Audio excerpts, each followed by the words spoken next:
Tepat pukul 9 malam. Assalamualaikum dan salam sejahtera. Saya Izwan Azir Saleh dan terima kasih kerana bersama dengar yang kami siarkan secara langsung terus untuk anda. Terkejut saya membaca laporan akhbar baru-baru ini. Pihak polis Diraja Malaysia PDRM melaporkan 9 daripada 10 remaja perempuan bermasalah hidup dengan ketagihan seks. Walaupun isu ini sensitif, tabu untuk dibualkan secara terbuka, namun realitinya ia memang berlaku dalam masyarakat kita dan ia harus dibincangkan dalam usaha kita mengatasi masalah moral ini.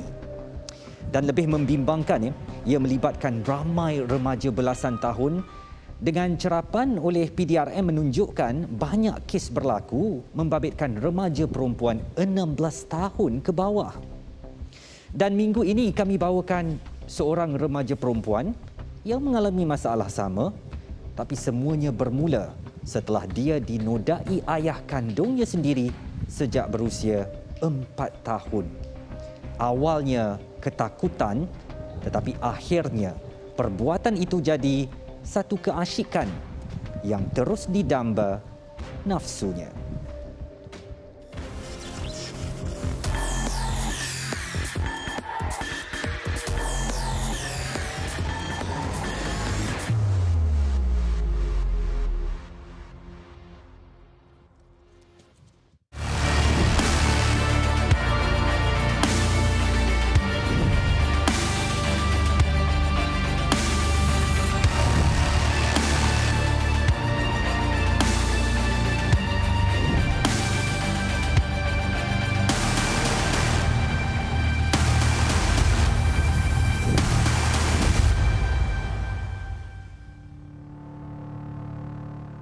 Arwah sebenarnya memang pandai berlakon lah. Sebab dia pun kalau ikutkan kat luar, dia tu AJK salah satu AJK kampung. Lepas tu dia Bilal surau.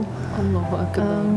Dan dia sangat dihormati oleh orang kampung sebab kepribadian dia sendiri. Abah seorang stalker.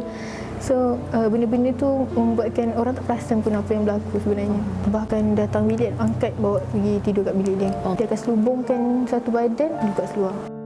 Responden minggu ini mangsa kerakusan nafsu ayah sendiri.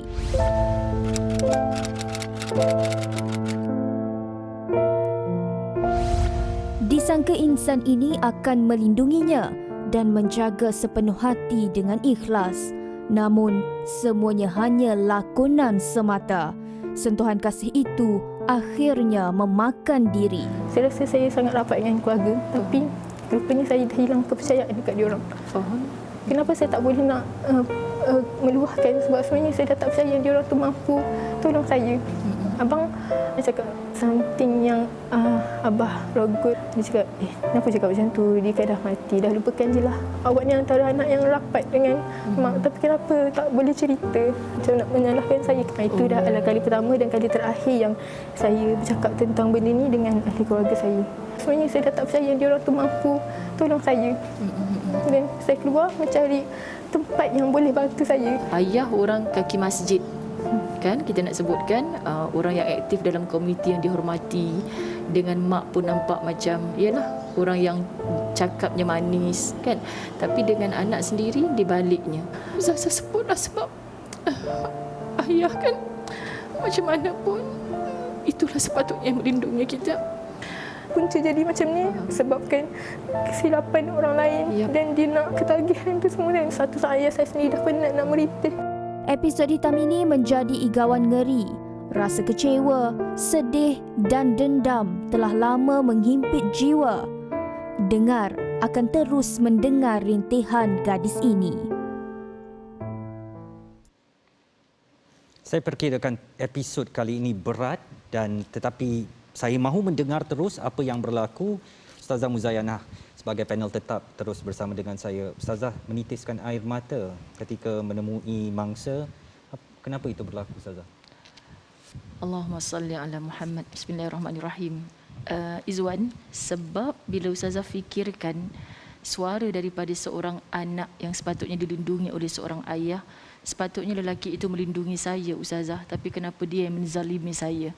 Jadi Ustazah rasa macam menusuk ke jantung hati Ustazah. Sahih sebab Allah amanahkan zuriat ni adalah untuk dilindungi, untuk dijaga, tapi kenapa dia yang meratah tubuh anak tu? Jadi Ustazah macam tak boleh terima, dan tangisan Ustazah tu sebenarnya adalah tangisan taubat Ustazah sendiri, yang kenapa benda ni berlaku dalam masyarakat. Apa yang kita dah buat selama ni sampai bukan seorang manusia seperti Amy, sebenarnya ada banyak lagi. Baik.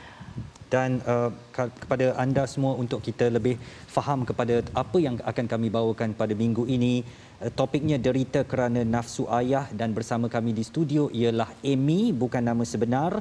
Beliau berusia 24 tahun, tamat belajar peringkat diploma dan telah terima gangguan seksual dari ayahnya sejak berumur 4 tahun sehingga 15 tahun ketika ayahnya meninggal dunia mangsa berumur 15 tahun ketika itu. Mangsa adalah anak kedua dari 5 adik-beradik dan kini mengalami kemurungan kronik. Amy bersama dengan kami di studio malam ini, dan saya harus ingatkan kepada anda, kisah-kisah ini walaupun seperti awalnya saya katakan tabu, tetapi ia harus diperkatakan untuk kita mencari kebenaran. Amy, terima kasih kerana bersama dengar. 4 tahun anda dinodai ayah kandung sendiri, Amy. Ketika itu seorang anak-anak sedang menerima manja dan kasih sayang seorang ayah, sedang tertawa gembira, tetapi anda sedang berada di bawah taklukan nafsu serakah ayah anda sendiri. Ceritakan kepada kami. Sejak umur 4 tahun tu, saya sebenarnya tak tahu pun apa yang berlaku. Saya bila nak ingat balik tu, tak tahu pun dia spesifik yang macam mana apa semua. Cuma bila dah semakin meningkat usia tu, rasa pelik, rasa macam ada sesuatu yang memang tak kena, yang memang tak boleh berlaku. Dan ketidakselesaan itulah rasanya. Sejak bila anda mula merasakan itu, Amy? Pada usia berapa anda tahu bahawa kenapa abah buat begini?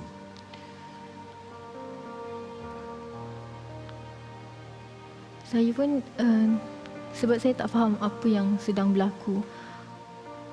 Cuma bila keadaan tu yang semakin tak selesa, bila saya dah makin besar, benda tu makin kerap berlaku. Bila makin kerap berlaku, kita menolak dan akan ada berlaku kekerasan dan paksaan. Dan benda-benda itulah yang menyebabkan itulah ada rasa yang macam tu. Mungkin sejak dah masuk sekolah rendah. Dan Amy, boleh saya tahu kalau dalam satu malam berapa kali kejadian itu berulang? 1 atau 2 kali je. 1 atau 2 kali. Baik. Dan kita nak bersama dengan seorang pakar psikiatri untuk mungkin memperincikan Ustazah bagaimana agaknya tekanan perasaan yang dialami oleh responden kami pada malam ini. Dan kita bersama dengan Dr. Hazli Zakaria dari Persatuan Psikiatri Malaysia. Assalamualaikum, Doktor.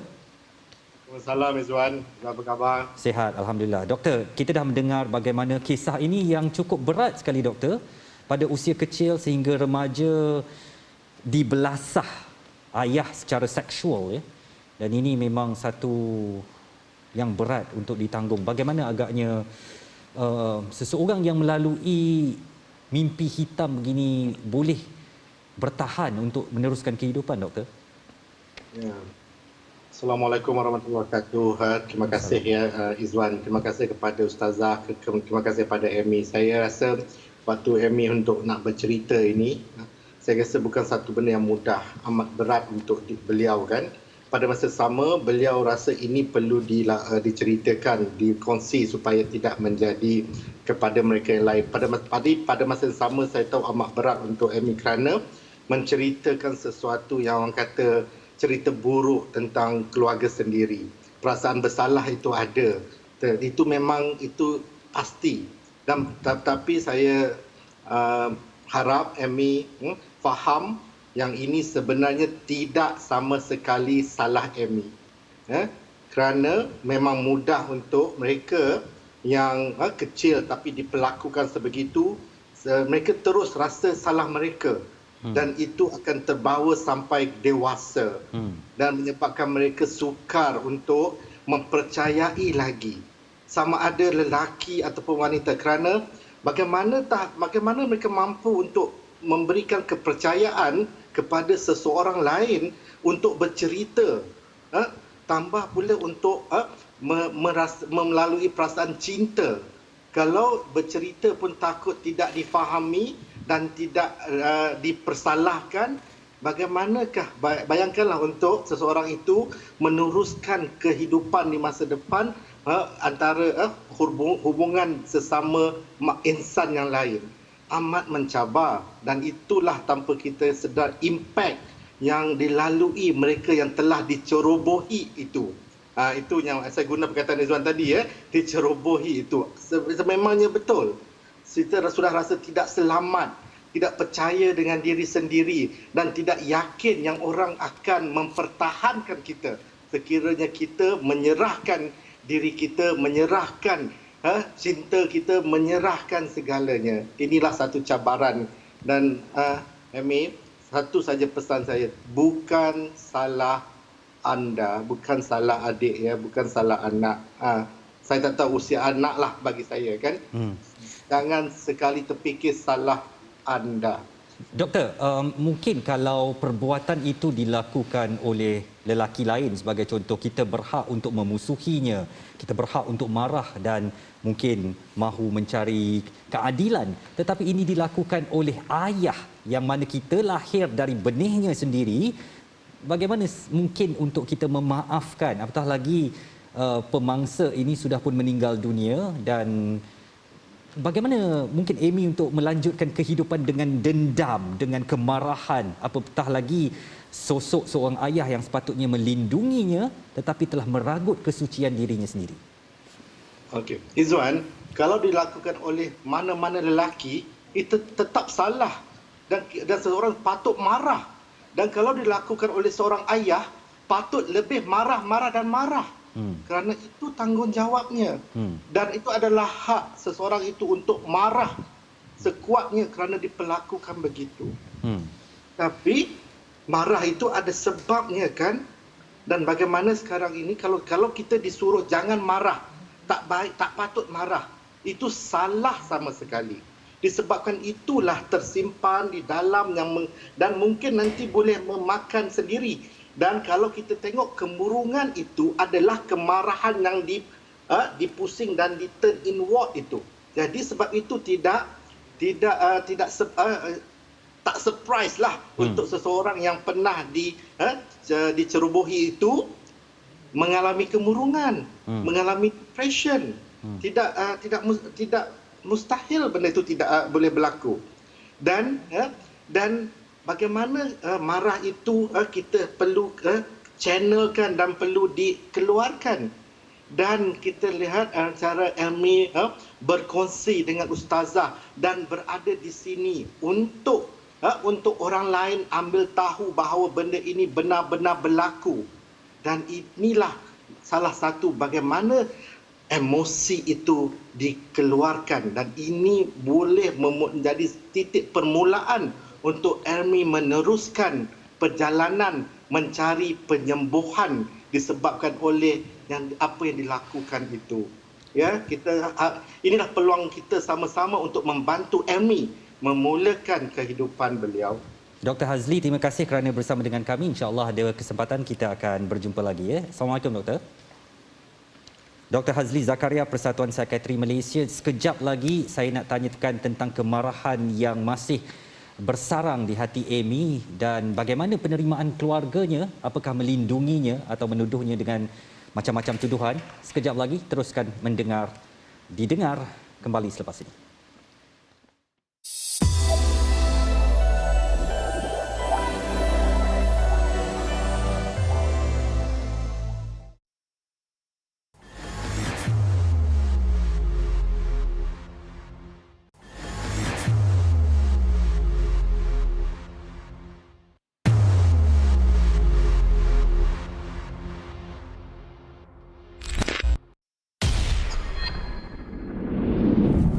mungkin untuk minggu ni kita sebenarnya ada satu kes yang saya rasa macam sangat-sangat tak patut berlaku. Cerita tentang gangguan seksual yang daripada usianya 4 tahun, anak perempuan ini ditiduri oleh ayahnya sendiri dan bangsa sekarang berusia 24 tahun. Yang paling mengejutkan ustazah, na'udzubillah, yang melakukannya adalah bapa kandungnya sendiri. Ini bukan kes yang biasa ni. Sebenarnya ini satu kes yang amat menyedihkan dalam keluarga. Sebab kan sepatutnya sifat seorang ayah ni, ustazah, sepatutnya dia adalah melindungi dan mendidik anaknya. Tapi macam mana dia boleh terfikir untuk melakukan benda ni? Dia tak fikir ke nanti masa akan datang masa depan anaknya tu? Si pelaku ni, dia tak fikir ke ini darah daging dia, anak dia kan? Inilah yang suatu hari nanti akan doakan dia. Tapi ini dia makan anak. Kesianlah dekat mangsa tu. Macam manalah keadaan dia sekarang kan? Apa yang bapak dia ni buat memang tak boleh dimaafkan lah. Sabar, Tim. Kita sebenarnya tak nak menghukum siapa, sebab arwah bapa dia ni sebenarnya dah arwah dah. Ya, macam mana pula pandangan keluarga yang lain kepada bangsa yang kita akan bincangkan. Apa yang saya agak kekilan lah ustazah sebenarnya, keluarga menafikan apa yang berlaku kepada anak dia. Dan saya rasa tak patutlah yang mana keluarga ni dia cuba untuk sembunyikan, menutup aib supaya aib ni dia tak terbuka di luar sana. Aku tak faham betul lah kenapa masyarakat Melayu sekarang ni dia menganggap satu jenayah ni sebagai aib keluarga. Dia tak dapat beza ke aib dan jenayah. Dua perkara berbeza kot. Keluarga macam apa lah macam ni? Kena dekat keluarga sendiri pun tapi tak ada kesedaran. Macam manalah kalau agaknya kalau kena dekat batang hidung sendiri kot baru nak segar.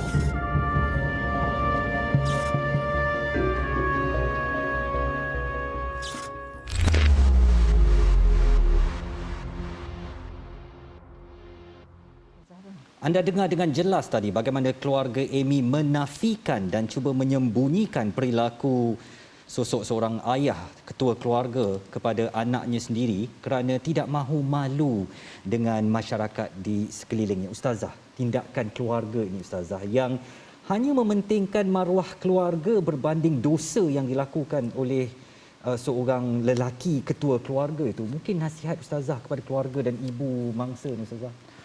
Baik, ustazah lebih memandang Izwan dalam kes macam ni, kita ramai yang menonton malam ni, insya-Allah tolong dengan sangat kita bukan berfikir untuk diri kita sendiri, tapi qulil haq walau kana murran. Bercakaplah yang benar sekalipun pahit. Benar tu untuk agama kita yang paling benar di sisi Allah. Jadi kalau kita merasa kita sebagai hamba yang akan balik bertemu dengan Allah, kenapa kita nak pentingkan ibaratnya periuk nasi kita sendiri, keluarga kita sendiri, tapi ini hal ummah, hal agama kita. Kalau hari ini Amy menjadi mangsa, kalau kita tidak buka cerita ini pada pihak yang berautoriti, Amy mengadu pada tempat yang sepatutnya dah. Ustazah dengar cerita Amy sendiri, dan bila maknya datang, seolah-olah kenapa nak buka aib. Itu bukan cerita buka aib, takkan kita nak melindungi perkara yang memang jelas salah di sisi Allah dan Rasulullah. Amy, saya nak minta maaf kepada awak kerana awak tak merasai kehidupan seorang kanak-kanak, seorang remaja. Saya masih ingat ketika arwah ayah saya masih ada, segala kesusahan saya, arwah ayah saya akan lindungi saya. Arwah ayah saya ada bersama saya untuk susah dan senang hidup saya. Dan sebagai seorang wanita, sebagai seorang kanak-kanak pada ketika itu, sepatutnya ayah awak melindungi awak, sebaliknya dia memanfaatkan awak untuk kepuasan nafsunya. Ayah awak dah tak ada sekarang. Saya nak tanya, apakah awak maafkan dia dan apakah awak doakan ayah awak sekarang? Kalau bercakap sekarang, mungkin saya boleh cakap saya memaafkan, dalam proses untuk memaafkan dan mendoakan, sebab itu yang diajar dalam Islam untuk memaafkan. Tapi kalau sepanjang sebelum nak memaafkan tu memang tak pernah terlintas pun untuk memaafkan tu. Tak pernah pun rasa akan lupakan benda ni. Tak pernah pun rasa yang dia tu tak bersalah. Tapi bila dah belajar sekarang ni dalam proses untuk dalam fasa memaafkan dan mendoakan. Seberapa benci perasaan awak kepada ayah ketika arwah masih hidup dan melakukan jenayah itu kepada awak ini? Benci, sangat benci. Sampai satu tahap yang kalau diminta buatkan air, saya mampu untuk ludahkan air liur saya ni dalam minuman dia dan bagi dia minum. Saya tak boleh nak cakap yang saya benci depan dia kan. Tapi saya simpan seorang-seorang dan saya buat macam tu lah, yang buat apa yang saya rasa boleh puaskan hati saya untuk lepaskan geram, lepaskan marah tu. Dan Izwan, Amy masih berbentikan ayahnya, disebut nama Amy di sekolah. Apa perasaan Amy masa tu?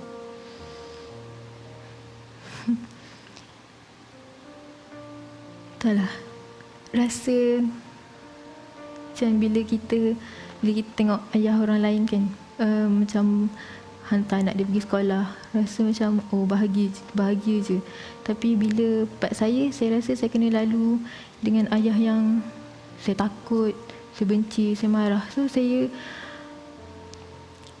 ada jugalah rasa perasaan yang saya malu sebenarnya berbentikan nama dia tu. Saya malu bila orang kenal dia. Saya malu bila saya malu juga dengan diri saya sendiri. Saya rasa macam yes. Walaupun tak ada seorang pun daripada kawan-kawan, cikgu-cikgu yang tahu perkara ni, Amy malu. Kita bersama juga dengan Ustaz Muhammad Syamsul Hakim Abdul Samad. Dan mungkin Ustaz mendengar kepada kisah haruan makan anak ni Ustaz. Sebenarnya kegeraman itu menguasai diri saya. Bagaimana kalau saya seorang ayah yang sepatutnya melindungi anak-anak saya, bagaimana tergamak saya untuk menghancurkan masa depan anak saya sendiri, Ustaz. Pandangan Ustaz. Saya sendiri hampir hilang bicara sebenarnya. Sebab bila kita sebutkan kalimah ayah, abah, walid, abi, satu kalimah yang kalau diungkapkan di khalayak masyarakat, ia satu kalimah yang membawa satu penghormatan yang sangat-sangat tinggi. Yang bukan takat diharap oleh manusia-manusia biasa, tetapi manusia-manusia yang istimewa sangat-sangat buat hidup seorang lelaki. Bayangkan seorang ayah yang menanti sebutan anak dia kali yang pertama lahir, sehinggalah dia mampu untuk mengungkapkan kalimah memanggil dirinya sebagai ayah. Dan diletakkan padanya pergantungan harapan yang sangat-sangat hebat oleh isteri, oleh anak-anak. Sesuatu yang apa yang kita lihat pada hari ini adalah merupakan sketsa kehidupan yang na'udzubillahi min dzalik, bukan tujuan kita untuk membuka keaiban mana-mana pihak. Tetapi kita nak ajar dalam masyarakat bahawasanya benda ini jangan dibiarkan dalam keadaan seperti mana yang dihadapi oleh anak kanda Amy, dan tak berulang dalam episod sketsa kehidupan orang lain. Kenapa? Kita nak sebutkan terlebih dahulu kepada ayah-ayah. Kita nak sebutkan kepada ayah-ayah yang di rumah yang mendengar siaran ini terutamanya. Ketika mana anak-anak kita menyebutkan nama kita ayah, abi, walid dan juga lain-lain, dengarilah akan kalimah tersebut dengan satu penghormatan yang besar daripada mereka beserta dengan pengharapan. Tambah-tambah, bila mana anak ini bukan anak lelaki tetapi anak perempuan. Bukan kita nak mengetepikan anak lelaki, tidak. Tetapi dengarkan sabda daripada Nabi SAW. Nabi sebut apa dia? Nabi kata, man kana lahu thalatha banatin. Kemudian apa yang dia buat? Bila mana dia ada 3 orang anak. Siapa-siapa yang ada 3 orang anak, kata Nabi SAW, fa ahsana ilaihim, dia buat elok, buat baik dengan mereka. Antaranya apa dia? Dia jaga dengan baik, dia bagi makan, dia bagi minum. Apa yang dia akan dapat? Dia akan dapat yang namanya disebutkan oleh Nabi SAW, kunna hijaban lahu minan nar. Ayah-ayah kena buat tanggungjawab sebagai seorang ayah. Sebab apa? Sebab anak-anak ini, terutamanya anak perempuan inilah yang akan menjadi benteng kita daripada azab api neraka Allah Subhanahu wa taala. Tapi bayangkan kalau kita buat anak kita lah yang menjadi penambah kepada bakaran kita kepada azab api neraka Allah. Ayah apakah kita? Abi apakah kita? Walid apakah kita? Dan satu perkara yang perlu kita ingatkan bersama-sama, bahawasanya hidup kita bukanlah terlalu panjang untuk kita nak tempuh sebelum kita kembali bertemu dengan Allah Subhanahu Wa Taala. Yang kita harapkan, ayah-ayah, kembalikanlah kehormatan diri kita sebagai seorang ayah sebelum kita membawa kehormatan itu untuk seluruh keluarga kita biiznillahi ta'ala. Buat anak-anak yang mungkin terlibat ataupun yang mungkin dipilih oleh Allah untuk berhadapan dengan ujian ini, kita nak sebutkan kepada mereka bahawasanya mereka adalah merupakan insan yang terpilih. Tak perlu rasa kecewa, tak perlu rasa sedih, kerana Allah tidak akan memilih kita sesuatu ujian, melainkan kita adalah orang yang mampu untuk membawa ujian tersebut lebih jauh ke hadapan dan kemudian bersama-sama membawa apa yang kita sebutkan kesabaran, ketabahan untuk diteladani oleh semua orang. Ini bukan salah mereka, ini juga bukan salah takdir, takdir tak pernah salah. Tetapi apa yang berlaku ini, ianya adalah merupakan iktibar untuk kita, khususnya masyarakat di Malaysia, untuk tak memandang sepi perkara ini. Berikanlah hak kepada mereka yang berhak, supaya setiap daripada kita dapat meneruskan kehidupan kita dengan baik, terutamanya bagi anak-anak yang mungkin telah terjebak ataupun terlibat dalam sikit-sekat kehidupan yang semua pun tidak mengharapkan ianya berlaku sebegitu. Wallahu a'lam. Ustaz, ketika ayahnya ialah seorang yang kita kata mempunyai imej baik di kampung, Ustaz, ya, seorang Bilal di surau, tetapi ada satu topeng yang dipakainya ketika mungkin menghadapi masyarakat dan wajah sebenar itu hanya Amy yang mengenalinya. Nasihat Ustaz lah kepada manusia, dua wajah ini berat nanti tanggungannya di sana apabila dipersoalkan Allah. Saudara Zuhan, apa yang pernah disebutkan oleh baginda Nabi SAW sepatutnya menjadi teladan untuk semua ayah-ayah dalam kes yang sebegini. Seperti mana yang kita sebutkan tadi, ayah-ayah ni adalah insan yang qawwam, istilah dia. Orang yang melindungi, yang ada keperkasaan bukan tujuannya untuk menindas tetapi melindungi. Daripada keperkasaan yang mereka ada, yang kita ada sebagai seorang lelaki ini, jangan jadikan diri kita orang yang dipandang lemah kemudian harinya. Siapakah orang yang dipandang lemah oleh Nabi SAW dan kita semua? Nabi sebutkan wal ajizu manittaba'a hawah. Orang yang lemah itu ialah orang yang semata-mata dia nak menuruti kehendak hawa nafsu dia, meninggalkan pandangan iman yang sepatutnya dituruti, meninggalkan akal yang telah dikurniakan oleh Allah dengan kegemilangannya, sanggup untuk mencapai kenikmatan yang sedikit tetapi menempah kehinaan yang sangat-sangat hampir. Na'udzubillahi min dzalik. So untuk ayah-ayah laki-laki, jadilah si qawam yang sebenar, jangan jadi si pelemah yang menuruti hawa nafsu.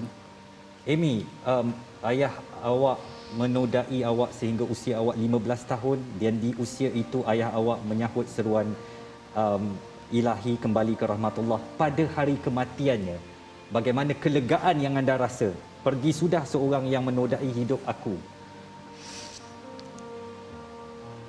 Masa dalam keadaan yang saya bersama dengan dia, saya pernah doa kan, tolonglah aku ya Allah, tolonglah aku. Dan di saat dia pergi, saya rasa itulah pertolongan Allah dan itulah sebenarnya hadiah daripada Allah untuk saya. Lega yang tak boleh saya nak ceritakannya macam mana. Dan saya yang ada kat depan jasad dia masa tu, saya rasa macam pergi. Aku dah tak nak tengok dah. Tapi benda tu saya tanggung sendirilah. Saya simpan seorang-seorang. Saya lega sangat. Pada bila ketikanya anda mula mengadukan kepada ahli keluarga anda ini? Sehari selepas kematian arwah. Baru mengadukan. Dan sekarang saya juga difahami melalui tim bahawa anda mengalami satu masalah ketagihan akibat apa perbuatan yang telah dilalui itu. Bagaimana daripada rasa marah kepada seorang ayah itu mula menjadi rasa benci kepada diri sendiri pula kerana ayah menjadikan saya seorang yang ketagih seks sekarang ini. Waktu lepas dia meninggal, tipulah kalau saya rasa macam tak rasa. Tapi dengan perasaan-perasaan tu, saya rasa saya diselamatkan daripada menzalimi diri pada waktu usia yang muda tu, waktu usia persekolahan tu kan, ada perasaan tu. Tapi saya rasa diselamatkan sebab ada NGO yang membantu keluarga kami. Dia macam kalau untuk saya anak-anak ni bantu untuk pergi ke camp-camp. Jadi saya rasa benda-benda tu ada menyelamatkan saya daripada ketagihan tu. Jadi lama-lama dia akan lupa. Tapi bila saya dah semakin dewasa, saya dah tak ada environment yang baik-baik, dah terdedah kat dunia luar, benda tu yang membuatkan teringat balik. Ingat tu memang selalu ada, tapi rasa macam aku dah tak guna dah. Memang aku dah jijik pun daripada dulu. Aku dah rosak dah pun. So bila aku dah besar ni, rosakkan je lah terus.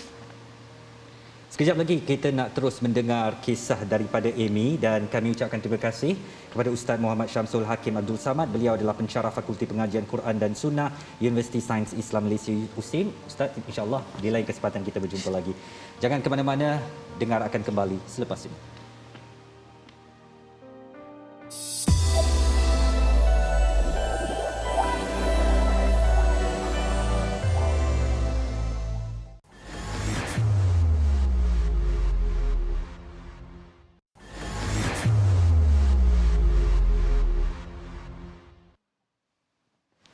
Derita kerana nafsu ayah adalah topik dalam Dengar pada minggu ini dan kita telah pun mendengar kisah Amy, bukan nama sebenar. Kami bawakan ke studio bagaimana beliau dinodai ayah kandungnya sendiri dari umur 4 tahun sehingga 15 tahun dan ketika itulah ayahnya meninggal dunia. Mungkin katanya satu makbul doa yang beliau lakukan supaya Allah membantunya keluar daripada mimpi ngeri ini.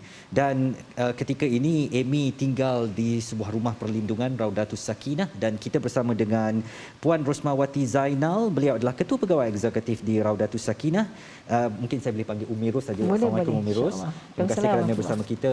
Kisah-kisah haruan makan anak ini bukan kisah baru dalam masyarakat Melayu Islam di negara kita. Dan bagaimana agaknya mungkin Raudatus Sakinah cuba memberikan bantuan kepada mereka yang terpaksa berdepan dengan kisah-kisah mimpi ngeri begini, Umi.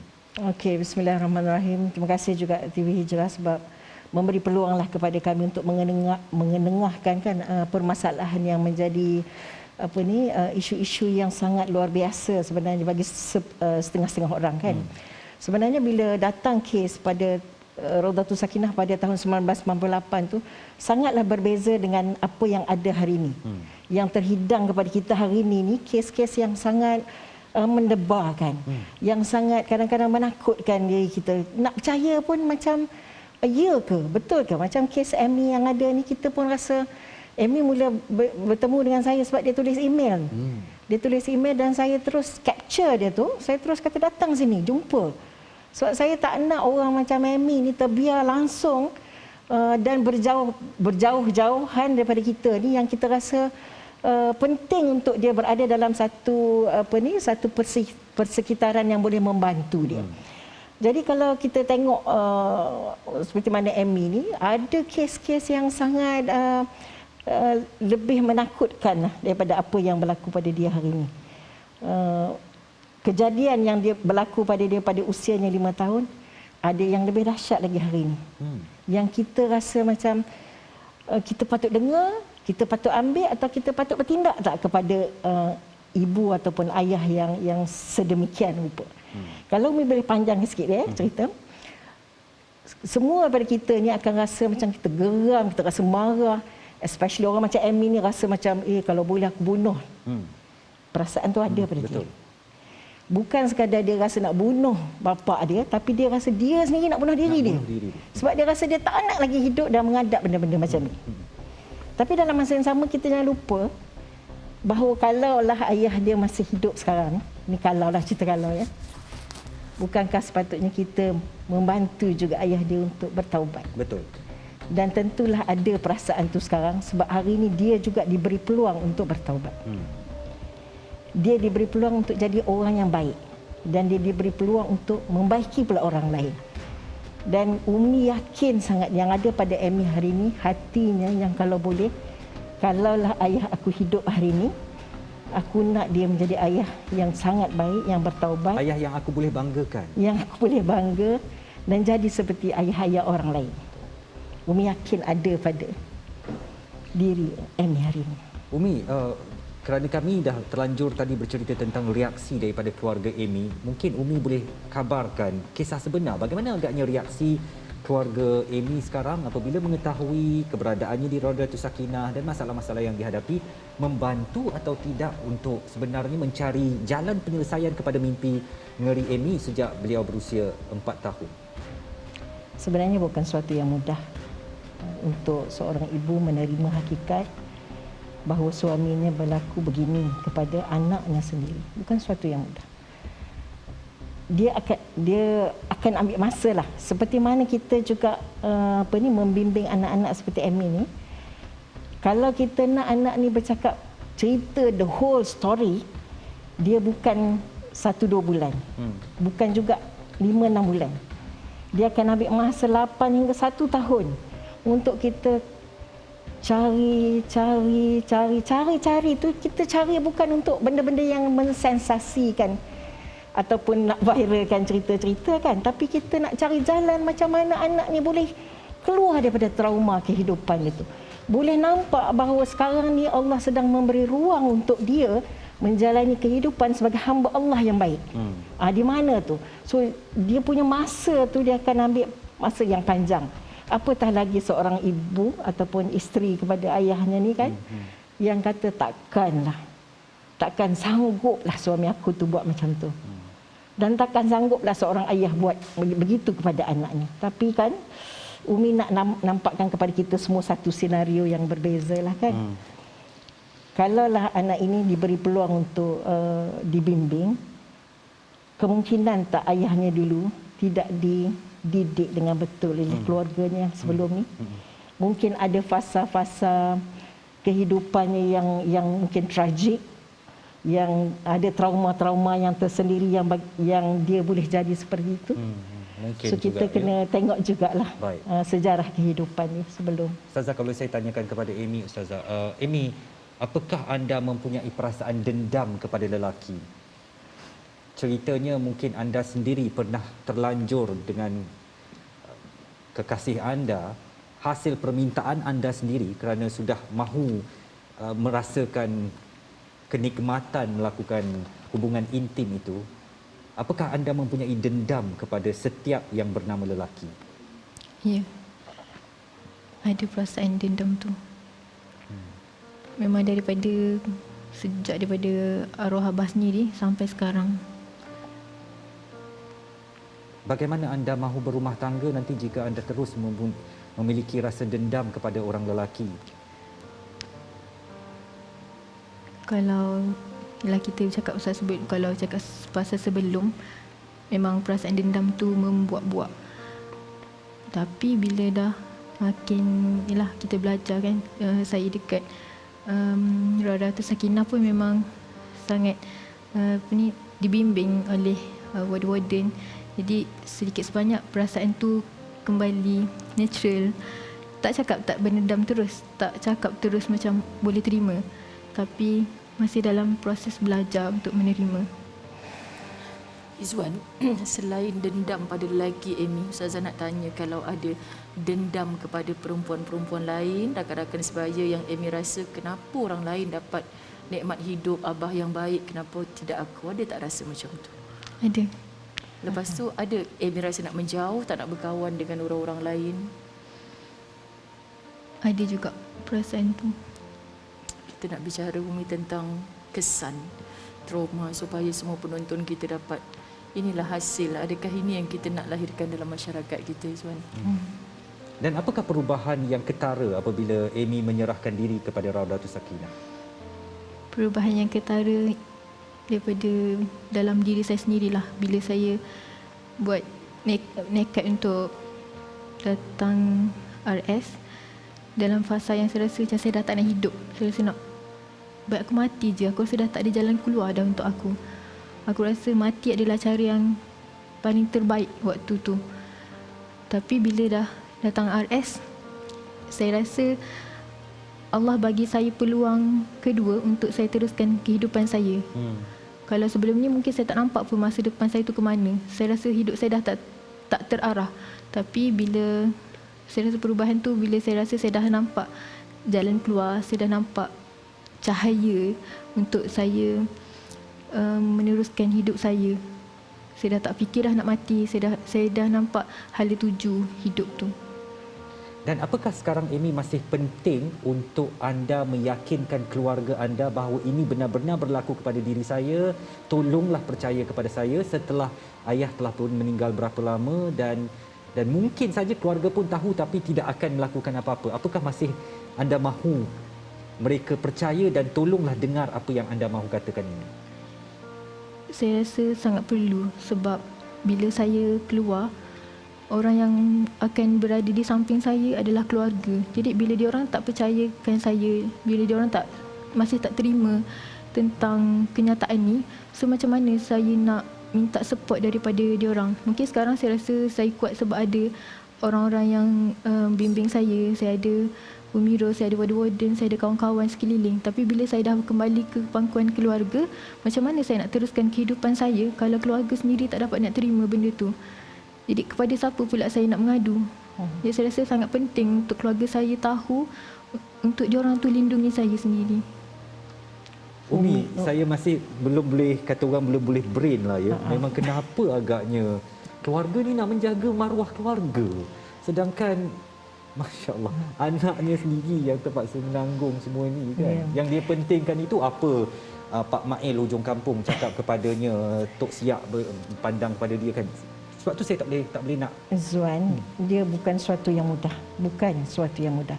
Sebab tu di Raudatus Sakinah ni, sekiranya anak ini diambil, diterima masuk ke Raudatus Sakinah, kita ada satu syarat ketatlah.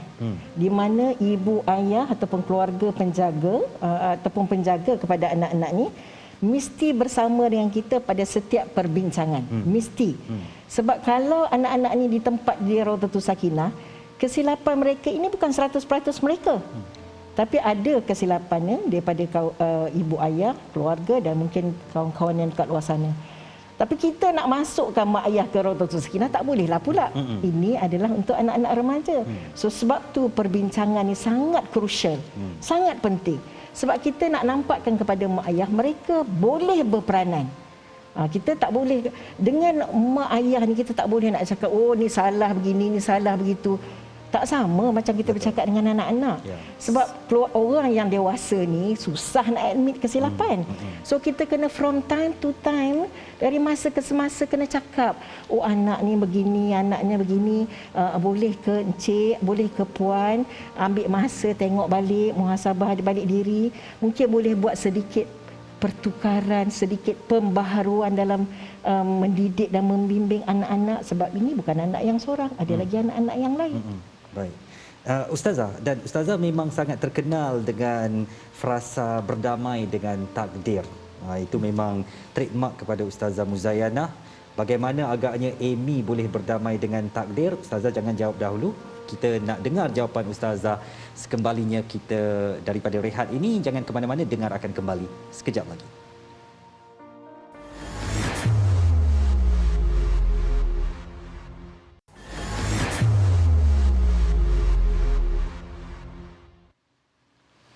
Dalam minit-minit akhir dengar pada minggu ini, tadi awalnya saya tinggalkan Ustazah dengan satu persoalan tentang berdamai dengan takdir ini Ustazah. Kan kelihatan kedengarannya mungkin mudah kita nak berdamai dengan takdir, tapi kalau masalah seperti Amy ni berat sangat nak berdamai dengan takdir tu, apa yang mungkin boleh Ustazah tekankan? Baik, terima kasih Izwan. Berat Izwan nak berdamai dengan takdir kalau dalam kita kosong. Syukurnya takdir yang begini telah menemukan Amy dengan Raudatus Sakinah, dengan sahabat-sahabat, dengan Umi Ros yang mulia hati, Masya Allah. Sebab apa Izwan, Ustazah fikir kalau kita boleh putarkan masa, Amy patah balik ke belakang, minta maaf sebut kalau Amy tidak melalui takdir yang begitu, mungkin Amy tidak belajar segala ilmu agama di Raudatus Sakinah. Dan untuk berperang dengan takdir itu pasti kita yang kalah. Jadi tadi kita dengar Fadil Ustaz pun sebut, takdir tak pernah salah. Tapi apa yang kita dapat daripada bahagia itu kerana kita bersyukur akan apa saja setelah Amy sudi untuk memaafkan. Andai abahnya masih hidup pun kita mengharapkan dia sudah bertaubat. Jadi kita nak sebutlah kan, berdamai dengan takdir ni, terima yang telah kita lalui, pilihan Allah kata Ustaz tadi. Teruskan kehidupan kita ni sebagai hamba, sebab Allah tak pernah pandang permulaannya Amy. Allah menanti-nanti untuk Amy yang baru sampai ke tarikh kematian kita nanti. Itulah takdirnya kita mati dalam husnul khatimah. Amin, insyaAllah. Amin. Amy, kalau anda boleh melihat saya dari hati yang ikhlas, dari hati yang paling dalam, saya sangat hormat kepada anda kerana Allah memilih anda untuk diberikan ujian ini dan anda masih bertahan. Anda sudah di dalam fasa untuk memaafkan ayah anda. Dendam mungkin ada, tetapi dengan kekuatan diri anda, insya-Allah hari demi hari anda boleh laluinya ini dengan satu rasa bahawa ini adalah ujian daripada Allah. Allah tidak pernah kejam kepada hamba-hambanya dan Allah memilih anda untuk melalui semua ini, untuk memberi pengajaran kepada kami semua bagaimana untuk bersabar dan bagaimana untuk mengharungi kehidupan ini. Kerana berat kehidupan saya, berat sangat apa yang anda terpaksa lalui, dan itu yang saya pelajari malam ini. Dan kita nak tutup malam pertemuan kita didengar ini dengan sumbangan daripada tabung Al-Fawwas, kelolaan Ustazah Muzayanah kepada Raudatus Sakinah, sedikit sumbangan RM2,000 untuk membantu Raudatus Sakinah dalam kerja-kerja mulia, menyantuni mereka yang sangat memerlukan seperti Amy pada malam ini. Terima kasih banyak-banyak, masya-Allah. Amin. Amin, insya-Allah. Terima kasih banyak-banyak. Harapan Umi sedikit, Umi? Harapan Umi mengharapkan orang-orang seperti Amy ya, dan juga kepada mak ayah. Umi tak pernah meninggalkan mak ayah sebab Umi yakin mak ayah pun dia tidak belajar tiba-tiba untuk jadi mak ayah yang baik. So ada banyak benda yang harus dibelajar. Dalam surah Az-Zumar Allah berfirman, mafhumnya, wahai hamba-hambaku yang melampaui batas, janganlah berputus harap dengan rahmat Allah. Bertaubatlah, nescaya aku akan mengampunkan dosa-dosa semuanya. Amy, ayah anda mungkin di langit, di alam baka, dan kalaulah ayah mendengar apa yang diperkatakan ini, apa yang anda ingin katakan kepada ayah anda malam ini? Soalan pertama yang saya rasa saya nak sangat tahu, saya sebenarnya betul ke anak kandung Abah? Kenapa Abah sanggup buat macam tu? Kenapa saya yang Abah buat? Mungkinkah Amy mahu katakan bahawa Amy sedang dalam usaha memaafkan Abah? Ya. Nyatakan ini.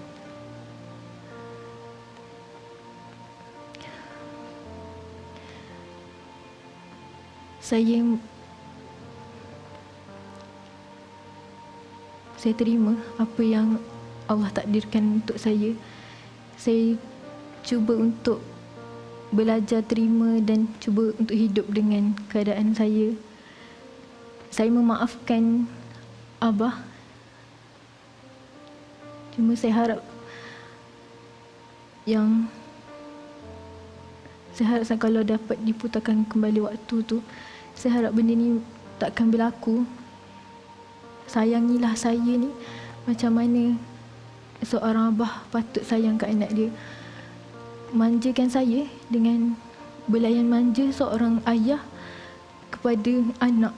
Bukan belayan manja sebagai orang yang nak puaskan nafsu abah. Saya doakan mudah-mudahan Allah meninggikan darjat anda, Amy, dan diberikan kesenangan dalam jalan hidup anda yang seterusnya. Ustazah, kita dah sampai ke penghujung pertemuan kita pada malam ini. Satu malam yang memang berat untuk kita hadapi, tapi inilah realitinya. Daripada Ustazah Muzayanah dan juga semua kru produksi, kami mengucapkan terima kasih atas perhatian anda. InsyaAllah kita berjumpa lagi minggu hadapan. Saya Izwan Azir Saleh. Assalamualaikum dan selamat malam Malaysia. أعوذ بالله من الشيطان الرجيم بسم الله الرحمن الرحيم الحمد لله رب العالمين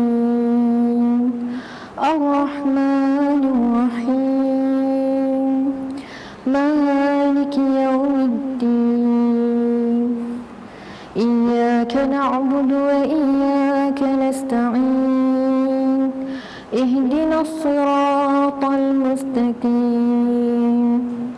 صراط الذين أنعمت عليهم غير المغضوب عليهم ولا الضالين.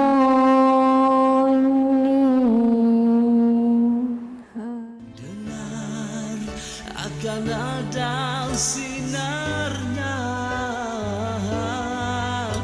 dengar fitrah hidup yang fana, dengar tak mungkin kau merubah, dengar di sana merintis, dengar di sini menangis, dengar launan agungmu, ku bertawakal mengejar impian.